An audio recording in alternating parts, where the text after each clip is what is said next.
All right, so got kind of a small tool haul here, but first thing I picked up was a jumbo set of these Urrea wrenches. I have the metric as well as the SAE set, but my SAE set stops at 1.25 inches. And I've run into a couple situations where I've needed the 1 5/16 as well as the 1.5 inches. And I stumbled on this set used for $60, which I thought was a pretty good deal. So I got the 1.5 inches, 1 7/16, 1 3/8, 1 5/16, as well as a duplicate 1.25 inches. And again, these are made in Mexico. What's unique about them too is you have the metric sizes stamped on the back side. And then I don't know if this dimple actually does anything, but it is unique to these brand of wrenches. Other than that, it's pretty standard open end wrench, as well as the box end. There's nothing too special about it. But again, I've been real happy with the current set I have. So figured I'd get the larger sizes. That way I can keep my snap-on stuff at home.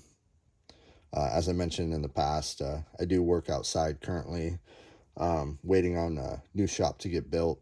So really don't want my snap-on stuff outside, getting beat up and, God forbid, getting walked away. But yeah, so pretty happy with these. They get a real nice feel to them. Beam's thick, but not too clunky. And then the edge is rounded off, so feels real good in your hand. And just for comparison to my snap-on 1.25 inches, as I mentioned, the open end is real standard. I just have the standard flank drives. But yeah, so the thickness is about the same. The beam obviously is a little thinner on the snap-on, whereas the snap-on's more rounded off. Some people do complain about these kind of being a little uncomfortable. So the Urrea does feel a lot better in your hand.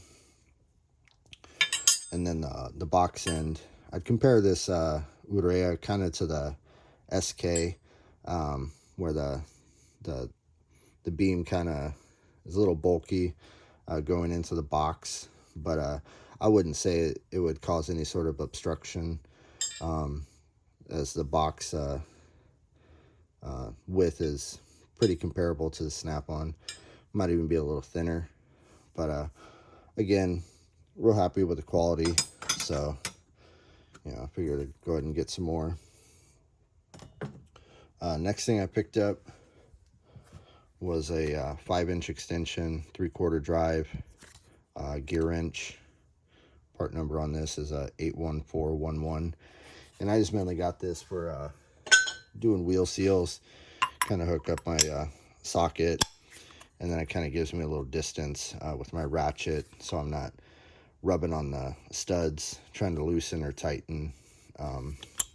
So yeah. And then next thing I picked up was a warranty, Streamlight Stylus Pro. My trigger, it was either my trigger or the LED, but it would flicker. I tried a couple batteries to no avail, so I went ahead and sent it in, and they just ended up sending me a replacement. So I'm pretty happy about that one. And then the last thing I picked up was actually a find, little Milwaukee, I believe it's a 3-pound. I forget what size it was, but there's your part number, 48-22-9310. 3-pound, yeah. So I actually found this, so pretty happy with it. Doesn't feel too cheap. So I'll just kind of keep this in like a little road bag. But yeah, that's all I got for now. I got a couple things coming, so I'll be sure to post some videos once they do come in. But as always, thanks for watching.